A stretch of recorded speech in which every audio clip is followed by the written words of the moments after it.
Halo semuanya, selamat datang di Numonster ID. Hari ini kita mau nge-recap lagi nih film Godzilla jadul. Dan kali ini film yang berjudul Godzilla vs Space Godzilla yang diproduksi pada tahun 1994. Film ini sendiri adalah film yang ke-21 dalam seri Godzilla, serta yang ke-6 di dalam seri Heisei. Menceritakan seekor kaiju raksasa yang datang dari luar angkasa dan kemudian menebar ancaman di bumi. Nah, uniknya kaiju yang muncul itu ternyata memiliki kesamaan dengan Godzilla, kaiju yang tinggal dan menghuni di planet bumi. So, bagaimana keseruan cerita di dalam filmnya? Yuk langsung aja duduk yang manis dan selamat menonton.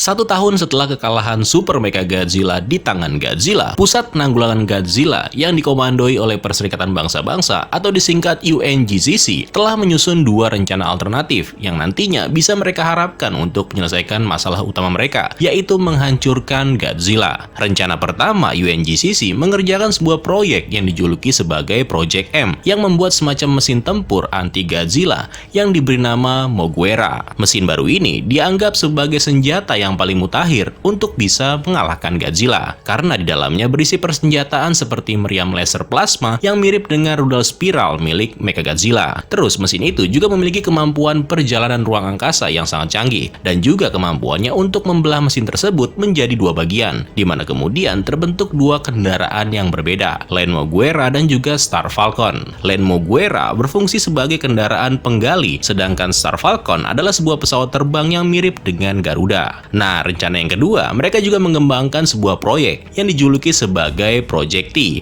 Nah, T-nya itu artinya telepati, yang mana di proyek itu mereka rencananya akan menanamkan alat pengendali telepati di bagian belakang kepala Godzilla, yang nantinya diharapkan dengan menggunakan alat tersebut, mereka dapat menggunakannya untuk mengendalikan Godzilla atau bahkan mengusirnya dari Jepang. Sementara itu, seorang psychic yang buat kalian yang udah ngikutin film-film Godzilla jadul, pastinya udah kenal dengan sosok yang satu ini. Dia adalah Miki Saegusa, yang sekarang dia ini masuk dalam rencana Project T tadi, bersama dengan dua orang yang lainnya, yang bernama Dr. Okubo, seorang ahli biologi, dan juga Dr. Chinatsu. Nah, kalau kalian ingat, Dr. Chinatsu ini adalah saudara perempuan dari Kolonel Gorogondo, yang tewas dibunuh oleh Godzilla pada tahun 1989, atau tepatnya di film Godzilla vs Biollante. Nah, mereka bertiga ini adalah orang-orang yang nantinya akan bertanggung jawab di dalam Project T. Tapi bagaimanapun juga, rupanya si Miki menentang proyek tersebut karena dia yakin kalau penggunaan alat itu bukan hanya nggak bermoral, tetapi juga nggak akan mungkin dilakukan terhadap Godzilla. Nah, sambil menunggu keputusan yang akan diambil oleh Miki, si NGCC lalu mengirimkan sebuah tim yang terdiri dari dua tentara G-Force, Koji dan juga Kyo, ke sebuah pulau yang bernama Pulau Baas, sebuah pulau tropis kecil di Pasifik Selatan yang kabarnya pulau tersebut seringkali dikunjungi oleh Godzilla. Meskipun pulau ini bukan tempat tinggal resmi Godzilla, tapi pulau ini adalah rumah bagi makhluk lain, yaitu Godzilla Junior. Makhluk ini sekarang sudah memiliki tinggi mencapai 30 meter, dengan karakteristik yang sangat mirip dengan Godzilla. Saat Koji dan Kyo tiba di pulau, mereka bertemu dengan seorang prajurit lain yang bernama Mayor Akira Yuki. Nah, dia ini adalah sahabatnya Gorogondo yang dibunuh oleh Godzilla pada tahun 1989. Dan sejak saat itu, Yuki berniat untuk membunuh si Godzilla untuk selamanya. Sementara itu di luar angkasa, Mothra sang monster penjaga yang lagi menjalankan misinya untuk menghentikan sebuah komet yang mendekat ke arah bumi, tiba-tiba dikagetkan dengan kemunculan sesuatu yang lebih berbahaya dan akan mengancam planet bumi. Akibatnya, ngengat raksasa itu mulai melepaskan ngengat-ngengat kecil yang tak terhitung jumlahnya. Salah satu ngengat kemudian melakukan perjalanan ke bumi dan bertemu dengan Miki, yang pada saat bersamaan Miki masih mempertimbangkan pilihannya untuk bergabung dengan Project T. Nah, di depan matanya, ngengat kecil itu lalu berubah menjadi kosmos atau yang dikenal dengan nama Sobijin. Kedua peri kembar itu kemudian memberikan peringatan serius kepada Miki perihal seekor monster luar angkasa yang sedang dalam perjalanan menuju ke bumi dengan tujuan membunuh Godzilla. Sobijin juga memperingatkan jika Godzilla sampai terbunuh, maka bumi tidak akan memiliki pertahanan dan akibatnya akan lebih mudah untuk ditaklukkan. Sebelum pergi, mereka juga memohon agar Miki mau melakukan yang terbaik untuk melindungi Godzilla dan juga planet ini. Nah, menyadari dengan bahaya yang akan segera muncul, Miki kemudian memutuskan untuk setuju dan bergabung dengan Project T, di mana hal tersebut akan memberinya kesempatan untuk membantu Godzilla. Oke, kita balik lagi ke Pulau Baas. Di sini, Yuki yang akhirnya mengetahui rencana Koji dan Kyo yang datang ke pulau ini adalah untuk mengendalikan Godzilla, kemudian memilih menolak untuk membantu mereka berdua. Yuki lebih suka kalau si Godzilla itu dihancurkan. Nah, makanya dia berencana untuk membunuh monster itu dengan meminta Koji dan Kyo untuk membantunya menanamkan ranjau gas air mata di sepanjang pantai sebagai persiapan untuk menyambut jika Godzilla kembali ke pulau ini. Yuki juga mengungkapkan sebuah rahasia kalau dia telah merancang sebuah senjata yang berupa peluru, yang secara teori nih, peluru itu bisa menghancurkan Godzilla untuk selamanya. Peluru tersebut mengandung zat pengental darah atau koagulan yang sangat mematikan. Yuki mengklaim andai peluru itu bisa mengenai titik lemah dari Godzilla, maka begitu peluru itu berada di dalam tubuh Godzilla, otomatis akan meracuni dan kemudian membunuh makhluk itu.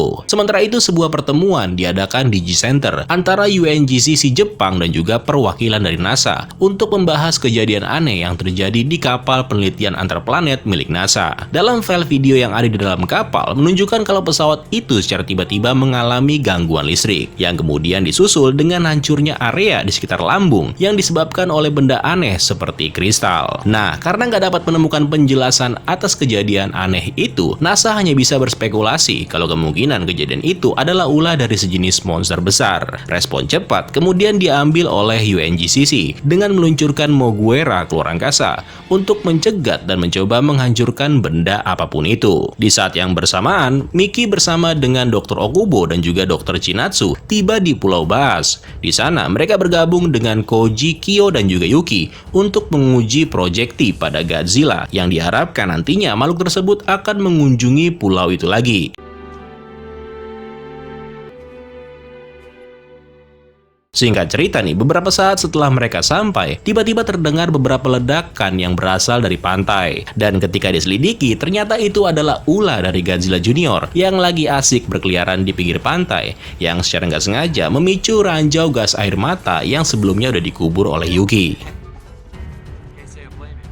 Sementara itu, jutaan mil jaraknya dari bumi, Moguera berhasil memasuki sabuk asteroid pada saat mereka akan bergerak untuk mencegat si monster luar angkasa. Beberapa detik kemudian, sebuah objek raksasa mulai terlihat. Sebuah benda kristal berukuran besar terlihat terbang langsung ke arah Moguera dan kemudian menyerangnya. Pertempuran singkat lalu terjadi. Namun meskipun Moguera berusaha melawan, tapi tetap aja mereka nggak bisa melawan kekuatan luar biasa dari makhluk itu. Akibatnya dengan terpaksa, Moguera pun harus mundur karena mengalami kerusakan parah. Next, kembali ke Pulau Baas. Yuki yang lagi memeriksa beberapa jebakan yang tersisa, tiba-tiba dikejutkan dengan kemunculan Godzilla dari dalam laut, di mana makhluk itu mulai berjalan dan memasuki pulau. Mengetahui hal itu, Koji dan Kyo dengan cepat bersiap untuk menembakkan alat pengendali ke bagian belakang kepala Godzilla menggunakan senapan bertenaga tinggi. Di lain sisi, Yuki juga mengambil senapannya sendiri yang berisi peluru koagulan dan bersiap-siap untuk menembak ke arah Godzilla. Baik prajurit UNGCC dan juga Yuki sama-sama mengambil posisi mereka dan menunggu Godzilla mencapai pantai. Dan ketika itu terjadi, Koji melakukan tembakan dan berhasil mengenai bagian belakang kepala Godzilla. Sedangkan si Yuki yang juga melakukan tembakan malah meleset. Nah, setelah tahu kalau tembakan itu mengenai sasaran, Kyo lalu memberitahu Okubo dan juga Chinatsu supaya mereka menjalankan komputer projekti dan bersiap untuk mengujinya. Miki lalu memakai sebuah perangkat di kepalanya yang dirancang untuk memperkuat gelombang telepatinya, yang kemudian Miki memerintahkan Godzilla untuk berjalan di sepanjang pantai. Dan hasilnya ternyata luar biasa. Godzilla tampaknya menuruti apa yang diminta oleh Miki, di mana makhluk itu mulai berjalan dengan damai di sepanjang pantai menuju ke arah Tanjung. Tapi biar bagaimanapun juga, Godzilla pada akhirnya bisa mendapatkan kembali kendali atas pikirannya sendiri. Nah, mengetahui hal tersebut, Okubo memilih untuk menaikkan daya ke tingkat yang berbahaya, di mana hal itu malah menyebabkan komputer mengalami korsleting dan membuat Miki menjadi pingsan. Singkat cerita, ketika Miki udah sadar kembali, dia lalu merasakan kehadiran dari monster luar angkasa yang sebelumnya udah diperingatkan oleh Sobijin yang sedikit lagi bakalan datang. Tiba-tiba, langit mulai menjadi gelap dan dari dalam awan muncul seekor makhluk raksasa dan mendarat di Pulau Baas.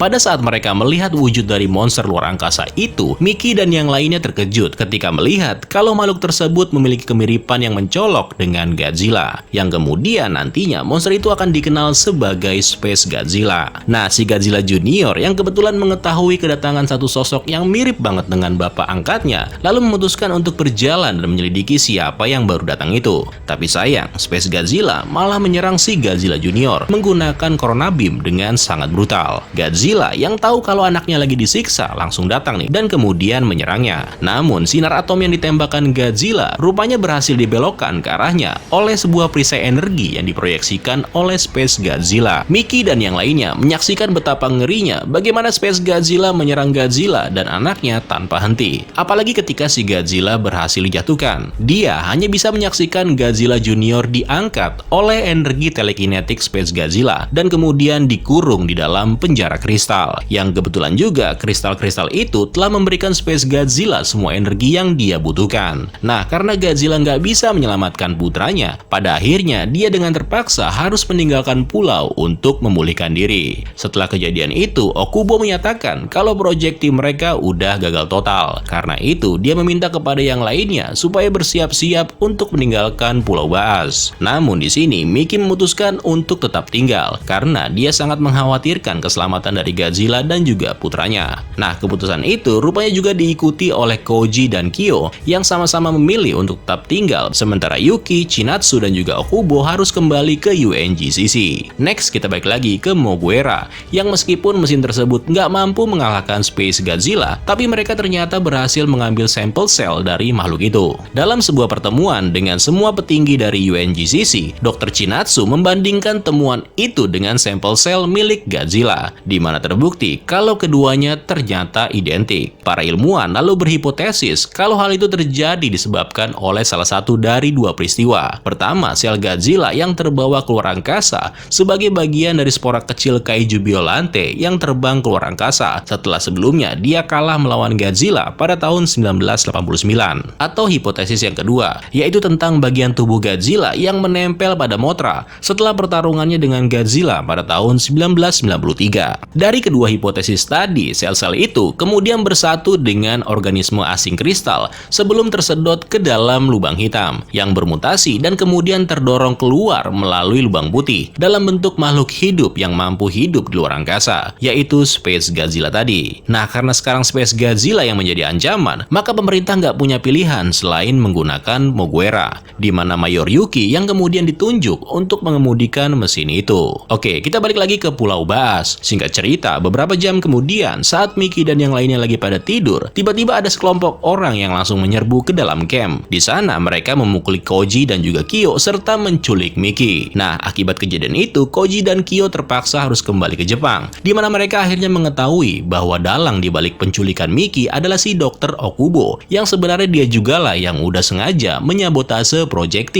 supaya terlihat gagal, yang padahal dia akan menggunakan Mickey untuk mengendalikan Godzilla. Di tempat persembunyiannya, Okubo merekam gelombang telepati Mickey dan memamerkannya kepada para anggota mafia dengan membuat Godzilla bangkit dari laut. Namun untungnya beberapa waktu setelahnya, Yuki, Koji, dan Kyo berhasil menemukan tempat persembunyian tersebut, di mana mereka kemudian masuk sehingga menyebabkan terjadinya baku tembak antara mereka dengan para anggota mafia. Dalam kejadian tersebut, Mickey untungnya berhasil diselamatkan, yang kemudian mereka berdua kembali berkumpul dengan Kyo dan juga Yuki. Nah, ketika mereka akan menangkap Okubo nih, Mickey tiba-tiba memperingatkan kalau dia merasakan kehadiran Space Godzilla, yang dengan terpaksa sekarang mereka harus buru-buru pergi meninggalkan Okubo yang masih sibuk memperbaiki komputer T-Project yang mengalami korsleting. Di luar, kedatangan Space Godzilla menyebabkan gangguan listrik di sepanjang jalan yang dilewatinya, termasuk gedung tempat Okubo berada sekarang, yang seketika aja dihancurkan sekaligus mengubur semua peralatan Project T. Next, kemudian setelah terbang cukup lama, Space Godzilla mendarat di kota Fukuoka. Makhluk itu dengan cepat mengubah sisi kota menggunakan kristal raksasa yang muncul setelah Space Godzilla mendarat. Dalam waktu singkat, Space Godzilla telah mengubah kota Fukuoka menjadi benteng kristal. Kristal-kristal itu berfungsi untuk menyedot semua bentuk energi, di mana energi tersebut lalu diubah menjadi bentuk yang dapat diserap dan dikumpulkan oleh Space Godzilla, sehingga membuat makhluk itu bisa menjadi lebih kuat dari yang sebelumnya. Sementara itu, di sisi lain, Godzilla sekarang dilaporkan muncul di lepas pantai Jepang. Makhluk itu dengan cepat merengsek masuk dan menghancurkan blokade GSDF.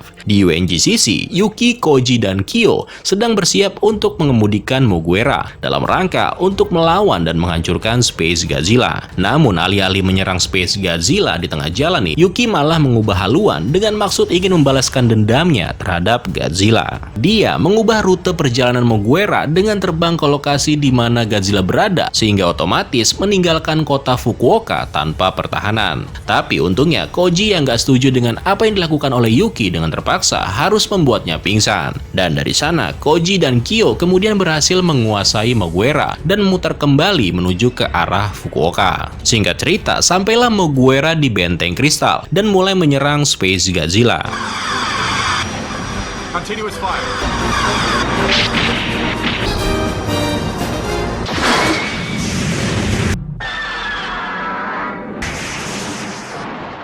Meskipun Mugiwara sempat beberapa kali membuat Space Godzilla kewalahan, namun keadaan gak berpihak kepada Mugiwara ketika Space Godzilla menembakkan Corona Beam miliknya, yang akibat dari serangan tersebut, Mugiwara harus terjatuh dan mengalami kerusakan yang sangat parah. Di momen ini, Yuki lalu terbangun, di mana dia menemukan Koji dan Kyo yang udah gak sadarkan diri. Untungnya, Yuki berhasil membangunkan kedua co-pilotnya itu tepat sesaat sebelum Space Godzilla menghabisi mereka. Sementara itu, Godzilla akhirnya tiba di kota Fukuoka dan bertemu dengan Space Godzilla. Pertarungan pun kemudian terjadi di antara kedua kaiju itu. Namun lagi-lagi nih, Godzilla dibuat kewalahan oleh lawannya itu. Bahkan Space Godzilla membuat Godzilla nggak berdaya ketika dia melemparkan musuhnya itu menggunakan kemampuan telekinesisnya. Nah, karena menyadari kalau Space Godzilla tidak mungkin bisa dikalahkan dalam pertempuran jarak dekat, Godzilla lalu mulai mengalihkan perhatian musuhnya itu untuk menghancurkan kristal-kristal di sekitarnya. Kebetulan kejadian itu juga dilihat oleh Yuki, Koji, dan Kyo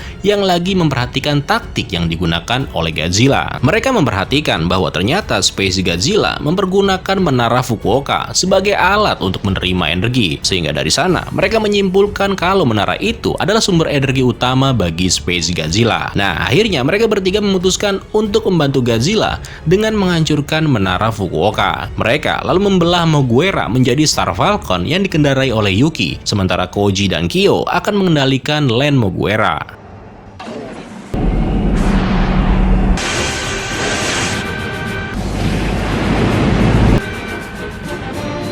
Fire!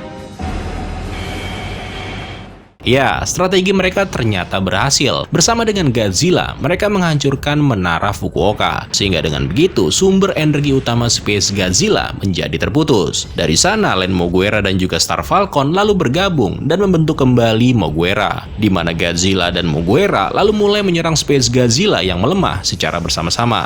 Space Godzilla memang sempat membuat Mugiwara tumbang, sehingga kali ini robot tersebut nggak bisa dioperasikan. Mengetahui kalau Mugiwara udah nggak bisa digunakan, para kru kini bersiap untuk menyelamatkan diri.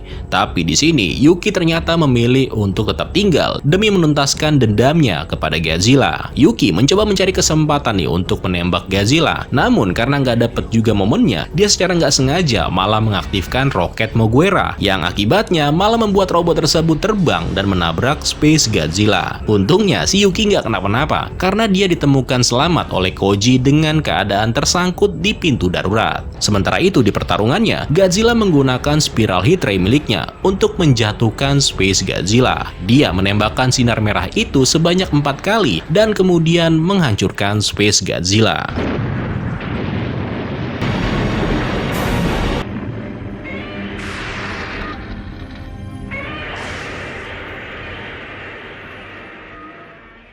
Setelah Space Godzilla dikalahkan, Kyo, Chinatsu, dan Miki yang berhasil bersatu kembali dengan Koji dan Yuki juga ikut menyaksikan bagaimana Godzilla pergi meninggalkan kota yang terbakar. Di sini, Chinatsu mencoba mengingatkan kepada mereka supaya berhati-hati, karena ternyata masih ada sisa dari sel Godzilla yang tetap mengambang di luar angkasa, dan sangat mungkin terjadi apabila Space Godzilla lain akan muncul suatu hari nanti. Nah, pada saat Godzilla pergi dari kota, Miki lalu menggunakan kemampuan telekinesisnya untuk melepas melepaskan alat yang sebelumnya tertanam di bagian kepala Godzilla. Mengetahui hal itu, si monster raksasa lalu membalikan badannya, seolah-olah ingin mengucapkan terima kasih kepada Mickey. Next, mereka berlima kemudian duduk di sepanjang pantai sambil menyaksikan kepergian Godzilla. Di sini, Mickey menggunakan kekuatannya untuk memungkinkan dia dan Koji melihat apa yang sedang dilakukan Godzilla Junior di Pulau Bass. Yang ternyata nih, si makhluk kecil itu lagi mencoba menembakkan sinar atom dalam bentuk gelembung-gelembung kecil.